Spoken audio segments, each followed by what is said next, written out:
त्या दिवशी शनिवार होता, एकादशी होती. श्यामने गोष्ट सांगाव्यास सुरुवात केली. जरा थांब, बारकू याव्याचा आहे.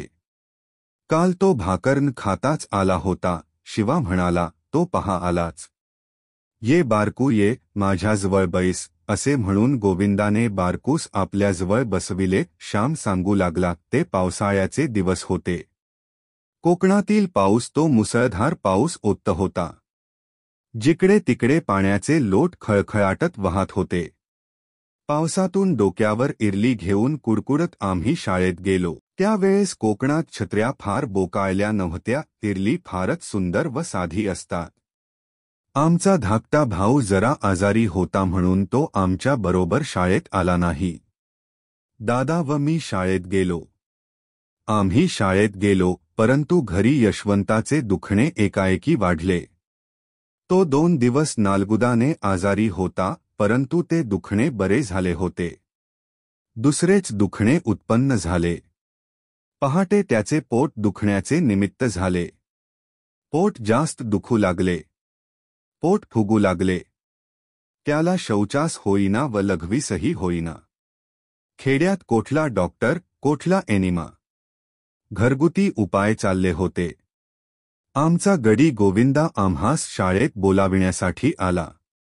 अण्णा, दादा, अशी यशवंता आमची आठवण करीत होता. आम्ही शाळेतून घरी आलो तर कितीतरी गर्दी. गावातील काही वैद्य आले होते.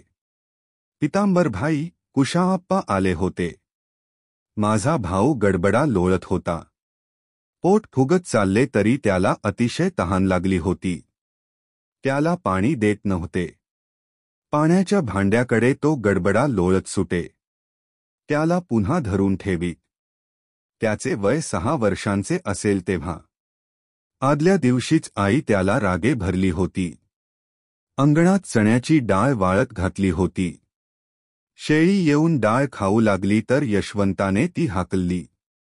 शेळीने तोंड घालून डाळ उडविली होती. ती तो सारखी करीत होता. गोळा करून ठेवीत होता.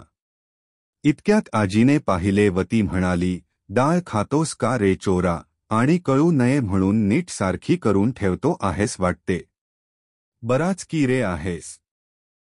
नाही ग आजी, मी नव्हतो खात, उगीच आपला माझ्यावर आळ. रडकुंडीला येऊन यशवंता म्हणाला. घरात आई सांधे दुखण्याने त्या वेळेस आजारी होती. तिला चालता येत नसे. ती फार अशक्त झाली होती. खोलीत पडलेली असे. यशवंत आत आईजवळ गेला तो आईही त्याला रागे भरली. डाळ खात होतास का रे? कितीदा सांगितले वस्तूस हात लावू नये म्हणून. आई, मी देवाशपथ नाही हो खाल्ली डाळ, का सारीजण मला बोलता, असे म्हणत यशवंता बाहेर गेला व काळांब्याखाली रडत बसला. आदल्या दिवशीचा तो प्रकार, परंतु आता तर यशवंता मरणाच्या दारी पडला होता. सत्याची परीक्षा मरणाच्या दरबारात होत असते. यशवंता निकाल मागण्यासाठी का देवाकडे निघाला. इतके का त्याच्या मनास ते लागले. यशवंत वाचणार नाही, असे वाटले. 9च्या सुमारास तर जास्तच झाले दुखणे. आई, मला ठेवा, तो क्षीण आवाजात म्हणाला. माझ्याजवळच आहेस बाळ तू, आई म्हणाली. अशक्त व आजारी आईने मरणोन्मुख यशवंताचे डोके मांडीवर घेतले होते. तिच्या डोळ्यात पाणी आले होते. आई, माझे डोके खाली ठेव हो, तुझी मांडी दुखेल. तुझे सांधे दुखतात, यशवंत खोल आवाजात म्हणाला. आईचे हृदय गहिवरले. नाही हो बाळ दुखत सांधे, मला काही होत नाही. मुलाच्या दुखण्यापुढे आईचे दुखणे टिकत नाही हो. मुलाला बरे करण्यासाठी आईच्या अंगात नसलेली शक्ती येते. माझी मांडी नाही हो दुखत. तुलाच ही माझ्या मांडीची हाडे खुपत असतील, आई म्हणाली. आईकडे शेवटच्या प्रेमळ दृष्टीने बघत तिचा हात हातात घेऊन यशवंत म्हणाला, आई, तू आपली माझ्याजवळ बस, म्हणजे पुरे. तू जवळ असलीस म्हणजे झाले. यशवंताचा एक एक शब्द आईच्या व आम्हा सर्वांच्या हृदयास घरे पाडीत होता. आईला आदल्या दिवशीची आठवण झाली.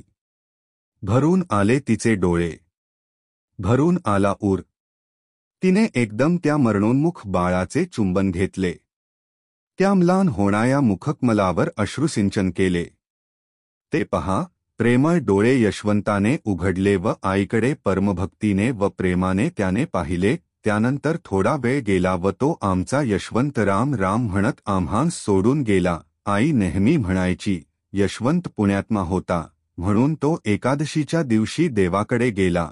लहानपणी आम्ही आकाशाकडे पाहत असू व तो तारा यशवंताचा असेल असे एकमेकास दाखवून म्हणत असू. पुण्यात्म्यांचे आकाशात तारे होतात असे वडील आम्हास सांगत. आम्हालाही ते खरे वाटे. आज यशवंत नाही व आईही नाही, परंतु त्या मरणप्रसंगीचे खरे उभयतांचे प्रेम ते अमर आहे.